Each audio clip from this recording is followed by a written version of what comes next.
मेरा नाम मीनाक्षी है और मैं 28 साल की विवाहित महिला हूँ। मेरी कदकाठी थोड़ी भरपूर है और शायद इसी वजह से मेरा 24 वर्षीय भतीजा मेरी दुकान का दीवाना हो गया है। मेरी लंबाई लगभग 5 फुट 7 इंच है और मैं बेहद गोरी हूँ। घर पर अधिकतर साड़ी पहनने की आदत है, इससे मेरे पति मेरा दिन में ही पूजन कर देते हैं। हम शहर में रहते हैं क्योंकि मेरे पति एक स्कूल में शिक्षक हैं। हमारा 2 साल का बेटा भी है, इसीलिए दूध की थैलियों का साइज और भी बढ़ गया है। मैं हर रोज अपने पति का आशीर्वाद लेती हूँ, भले ही हमारी शादी को 6 साल हो चुके हूँ। मेरे पति मेरे भूत के दीवाने हैं।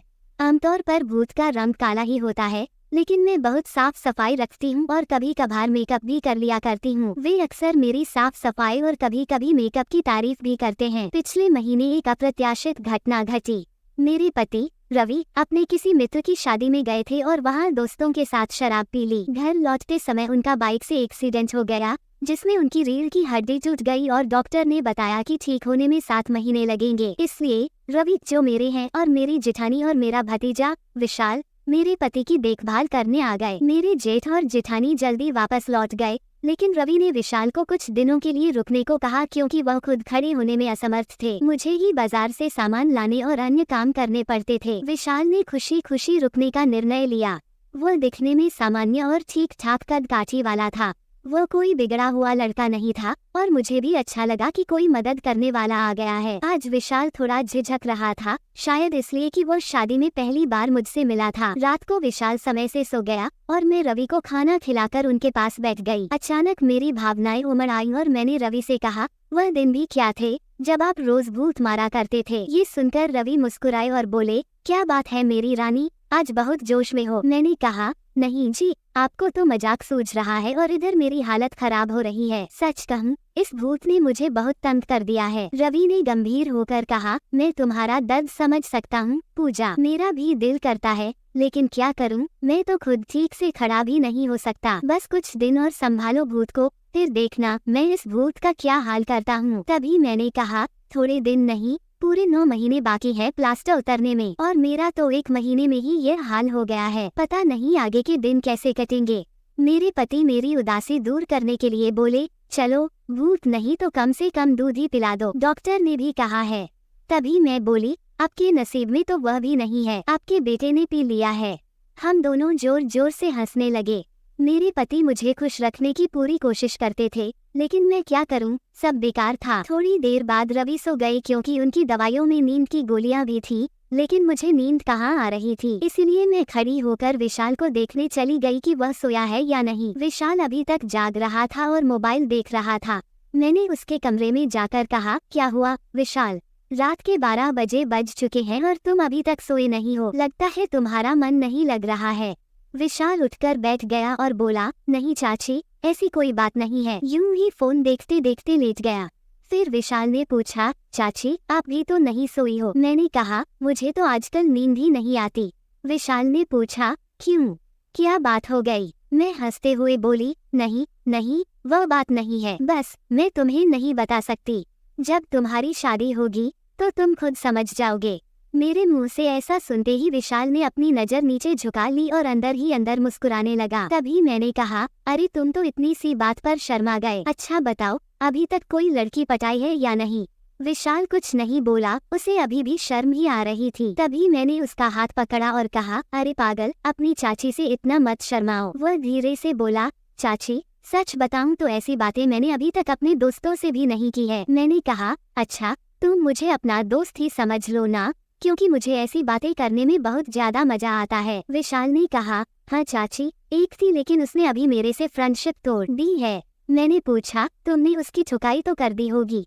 विशाल बोला, नहीं चाची, सच बताऊं तो मैंने उसे ढंग से छुआ भी नहीं था। मैंने उसका मजाक बनाते हुए कहा, तुम तो बड़े भोले ही निकले। कोई बात नहीं, अब तुम मेरे पास आ गए हो, मैं तुम्हें सब सिखा दूंगी। बातें करते करते मैं विशाल के कमरे में ही सो गई थी। सुबह जब मेरी आंख खुली तो विशाल बेड पर नहीं था और वो मुझे बाहर खड़े होकर निहार रहा था। मेरे उठते ही विशाल ने मुझे गुड मॉर्निंग कहा। जब मैंने पूछा, क्या देख रहे हो, तो बोला, चाची आप वास्तव में बहुत खूबसूरत लग रही हो। मैं मुस्कुराते हुए बोली, अच्छा तो अब तुम सुबह सुबह खूबसूरती का नजारा ले रहे हो और रात को तो बड़े शर्मा रहे थे। विशाल मुस्कुराकर पूछने लगा, चाची आप बुरा ना मानो तो एक बात पूछ सकता हूँ। मैंने कहा, अरे पागल, मैं क्यों बुरा मानूंगी, पूछो क्या पूछना है। विशाल मुझसे कहने लगा, चाची सच सच बताना, आप जो 2.5 किलो के वजन अपने सीने पर लिए घूमती हो, आपको भारी नहीं लगता। उसकी यह बात सुनकर मेरी हंसी छूट गई। इसके बाद विशाल मुझसे काफी खुल गया था और वह अब मुझसे ज्यादा शर्माता नहीं था। इससे मैं भी बहुत खुश थी क्योंकि अब मेरा भी समय अच्छे से कटने लग गया। विशाल को आए हुए 15 दिन बीत चुके थे और वो मुझसे काफी ज्यादा घुल मिल गया था। वह बाहर के सारे काम कर देता, बाजार से सामान ले आता और अपने चाचा को भी दे देता। मेरी तो वह बहुत सेवा करने लग गया था। शाम को मेरा सिर भी दबा देता और कभी कभी मेरी कमर की मालिश भी कर देता। लेकिन मेरी प्यास हर दिन बढ़ती चली जा रही थी और मेरी प्यास बुझाने वाला कोई नहीं था। दिन बढ़ रहे थे और मेरे पति की हालत अब वैसे ही थी। अब सब कुछ मेरी समझ के बाहर हो रहा था। मेरे पड़ोस में भी 2 लड़के रहते थे जो पढ़ाई करते थे। वे भी मुझ पर लाइन मारते थे। जब भी मैं छत पर अपने बाल सुखाने या कपड़े सुखाने जाती थी, वे मुझे बहुत ज्यादा घूरते थे और अपनी आंखों को बहुत घुमा घुमा के मेरी तरफ देखा करते थे। मैंने सोचा कि उनमें से एक को सेट कर लूं ताकि कुछ समय के लिए मेरा काम चल जाए। लेकिन फिर मैंने सोचा कि मैं इस घर की इज्जत हूं और कल को पता नहीं इनमें से कौन सा मुझे या मेरे पति को बदनाम कर दे, इसलिए मैंने उन्हें भाव नहीं दिया। मैंने सोचा कि अब तो विशाल ही है जो मेरी प्यास को बुझा सकता है, लेकिन विशाल तो घर का ही है, इसलिए मैंने सोच लिया कि वही है जो मुझे शांत कर सकता है। आज मैंने पक्का प्लान बना लिया कि आज तो मैं विशाल को फंसा के ही रहूंगी। इसके बाद मैं रसोई में खाना बनाने चली गई। जैसे ही विशाल नहाकर फ्रेश होने के बाद रसोई में आया, मैंने दूध निकालने का बहाना बना दिया। मैं रसोई घर में ही लोटे में दूध निकाल रही थी। मेरा बेटा अभी ननिहाल गया हुआ था क्योंकि घर में उसे संभालने वाला कोई नहीं था, इसीलिए अब एक्स्ट्रा दूध निकालना पड़ता था और घर में मेरे पति और विशाल के अलावा कोई नहीं होता था तो मुझे डर भी नहीं था। जैसे ही विशाल अंदर आया, वो मुझे देखकर एकदम घबरा गया और कहने लगा, सॉरी चाची, सॉरी, मुझे माफ कर दो, मैंने देखा नहीं, और तभी बाहर जाने लगा। लेकिन मैंने उसे रोक लिया और कहा, अरे विशाल क्या हुआ? कोई बात नहीं, अंदर आ जाओ। विशाल बोला, अरे चाची, ऐसे मैं अंदर कैसे आ सकता हूँ? मैंने कहा, ऐसे वैसे मत करो और जल्दी से आकर मेरी मदद करो। विशाल का भी मन कर रहा था, लेकिन मैं उसकी चाची थी, इसीलिए वह थोड़ा अनकंफर्टेबल महसूस कर रहा था। मैंने उसे एक और बार कहा, अरे इतना शर्मा क्यों रहे हो? अब जल्दी से आओ और मेरी मदद करो। धीरे धीरे विशाल रसोई में आ गया और पास आकर खड़ा हो गया। वो मुझे देखता ही रह गया। तभी मैंने कहा, ऐसे क्यों घूर रहे हो? क्या तुमने आज तक नहीं देखा? विशाल बोला, माँ कसम चाची, मैं आपको बता नहीं सकता कि मुझे कैसा लग रहा है। बहुत ही मस्त चाची। मैंने कहा, यहाँ मेरी मदद करो, अब तारीफ वारी करना छोड़ो। तभी विशाल बोला, चाची मुझे नहीं आता कैसे करना है। मैंने कहा, अरे बुद्धू, इसमें कुछ नहीं करना, ये लो पकड़ो और बस धीरे धीरे दबाओ। थोड़ी देर बाद जब विशाल की धड़कन तेज हो गई तो मैंने सोचा कि अब इसके आगे झुकने का सही समय है। मगर जैसे ही मैं झुकने लगी तो देखा कि सुरेश का शैम्पू तो पहले ही निकल चुका था। उसे देखकर मेरा मन बहुत उदास हुआ, लेकिन फिर भी मेरी हंसी निकल ही पड़ी। मैंने नाराजगी से कहा, यह क्या किया पागल, तुमने शुरू करने से पहले ही खत्म कर दिया। इसके बाद जैसे ही विशाल का नशा उतरा, उसने हड़बड़ा कर कहा, सॉरी चाची, सॉरी, मैंने ऐसा पहले कभी नहीं किया, इसलिए मुझसे कंट्रोल नहीं हुआ, मैं अभी जाकर साफ करके आता हूँ। उसने मेरी एक बात भी नहीं सुनी और वो रसोई से तुरंत बाहर चला गया। मैं समझ रही थी कि यह उसके लिए इतना आसान नहीं होगा। इस चक्कर में आज का खाना भी लेट हो गया था, इसीलिए मैंने जल्दी से खाना तैयार किया और रवि को कमरे में देने के लिए चली गई। रवि भी बैठे बैठे खाने का इंतजार कर रहे थे। रवि बिल्कुल सीधे साधे और सरल स्वभाव वाले आदमी हैं। वे मेरी बहुत ज्यादा चिंता करते हैं। जब मैं उन्हें खाना लेकर गई तो पूरा पसीने से भीगी हुई थी। मुझे देखकर वह बोले, इतनी जल्दबाजी क्यों करती हो पूजा, धीरे धीरे काम कर लिया करो, देखो ना तुमने अपना क्या हाल बना लिया है। तब मैंने उन्हें छेड़ते हुए कहा, ये तो कुछ भी नहीं है, जब तुम काम करते हो तो मेरा इससे भी ज्यादा बुरा हाल हो जाता है, और तब तो मैं तुम्हें रुकने के लिए कहती भी हूँ, लेकिन तुम तो नो बेबी नो कहकर स्पीड को 2 गुना और कर देते हो। मेरे मुंह से ऐसा सुनकर मेरे पति मुस्कुराने लगे, तुम भी ना पूजा, कहाँ की बात कहाँ ले जाती हो। इसके बाद रवि ने खाना खा लिया था और मैंने उन्हें दवाई भी दे दी थी। दवाई लेने के बाद उन्हें नींद आ गई और वे आराम करने लगे। मैं भी काफी थक चुकी थी, इसलिए मैं नहा धोकर फ्रेश हो गई। अगले दिन सुबह जब मैं विशाल को चाय देने के लिए गई तो वह बैठा हुआ फोन चला रहा था और मुझे देखकर उसके चेहरे पर मुस्कान आ गई। मैं भी उसे देखकर हंसने लगी और मैंने उससे पूछ लिया, क्या बात है विशाल, आज तो तुम काफी ज्यादा ढीले ढाले लग रही हो। तो विशाल बोला, चाची वो मैंने पहली बार ऐसा अनुभव किया था, प्लीज आप बुरा मत मानना, मैं सच बता रहा हूँ, बिल्कुल भी कंट्रोल नहीं कर पाया। तभी मैंने उसे रोकते हुए कहा, अरे बेवकूफ, मैं क्यों बुरा मानने लगी, सच बताऊँ मुझे भी अच्छा लग रहा था। इसके बाद मैंने विशाल को चाय पकड़ा दी और उसके साथ बैठकर मैं भी चाय पीने लगी। हम दोनों बातें करने लगे। आज विशाल के मुंह से मेरे लिए तो फूल ही झड़ रहे थे, वो बस मेरी ही तारीफ करता जा रहा था। चाची वाकई आप बहुत ज्यादा अच्छी हो, मैं तो सोच रहा हूँ कि सारी उम्र आपके साथ ही रहूं। इन 15 दिनों में मुझे स्वर्ग जैसा महसूस होने लगा है, ऊपर से आपकी खूबसूरती। मैंने मुस्कुराते हुए कहा, आज तो तुम्हारे मुँह से सिर्फ तारीफ ही निकल रही है, लगता है तुम्हारे इरादे ठीक नहीं है। विशाल मेरा हाथ पकड़कर बोला, आप सही कह रही हो चाची, मेरे इरादे बिल्कुल भी ठीक नहीं हैं। अब तो मेरी बात आपको माननी ही पड़ेगी। प्लीज चाची आप मना मत करना, बस एक रात के लिए मेरी बीवी बन जाओ ना, इसके बाद आप जो भी कहोगी मैं वैसे ही करूँगा। जब विशाल ये सब कह रहा था तो उसका चेहरा लाल टमाटर जैसा हो गया था और मेरी मुस्कुराहट फूट पड़ी थी। मैंने उसके सिर पर हाथ फेरते हुए कहा, अरे पागल, इतना सीरियस क्यों हो रहे हो, बताओ तुम ही कभी किसी चीज के लिए मैंने मना किया है? वैसे भी तुम्हारे चाचा तो वैसा नहीं कर पाते हैं, और तुम इतना शर्माओ मत, अगर इतना शर्माओगे तो कैसे चलेगा। आपसे तुम मुझे अपनी चाची नहीं बल्कि गर्लफ्रेंड ही समझना।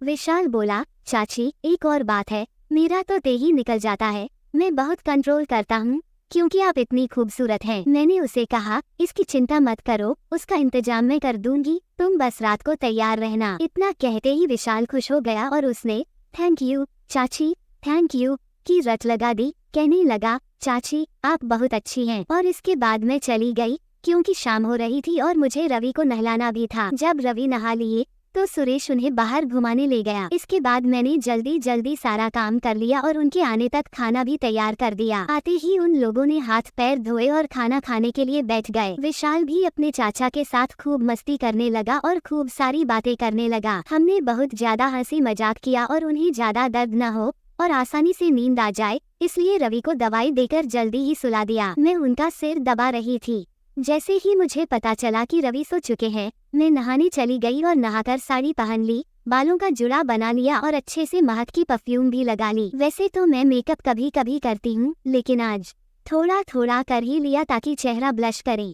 पूरी तरह से तैयार होने के बाद मैंने अपनी अलमारी में से पावर वाली गोलियां निकाली जो कभी रवि लेते थे, और मैं रसोई में हल्दी बादाम वाला दूध तैयार करने के लिए चली। जैसे ही मैंने दूध तैयार किया उसमें मैंने 2 गोलियां डाल दी ताकि विशाल को थोड़ी शक्ति मिल सके। ऐसा करते करते रात के 11 बज चुके थे।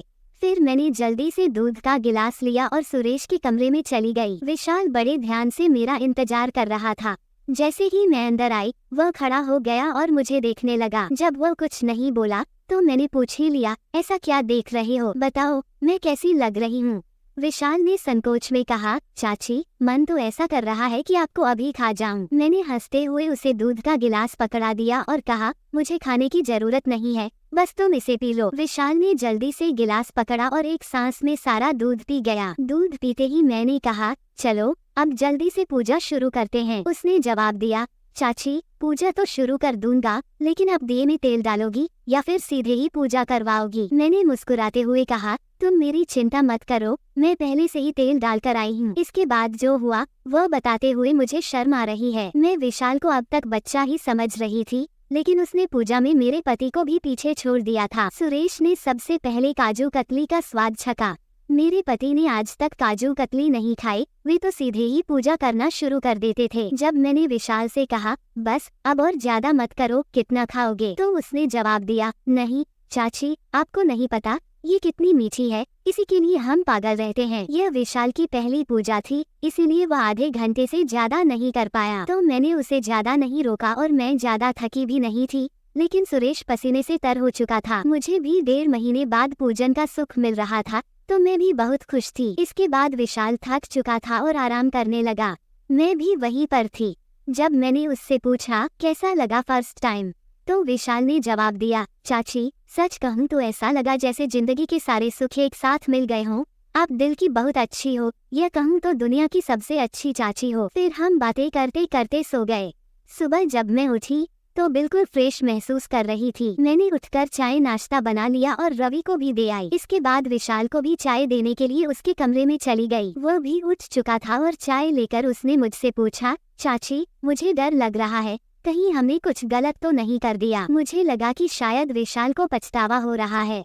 मैंने उसे समझाते हुए कहा, विशाल, तुम ऐसा बिल्कुल भी मत सोचो। सच कहूँ तो यह मेरी मजबूरी थी, क्योंकि तुम्हारे चाचा 2 महीने से ठीक नहीं हो सकते और मुझसे इतना इंतजार शायद ही हो पाता, लेकिन तुमने मेरी बहुत बड़ी मदद की है। प्लीज तुम इतनी टेंशन मत लो, और हाँ, इसके बारे में किसी को भी मत कहना। विशाल ने सिर हिलाया और बोला, चाची, अगर यह मेरी मजबूरी बन गई तो कहाँ आना जाना हो पाएगा? फिर अपनी चाची के पास मैं कब आ पाऊंगा?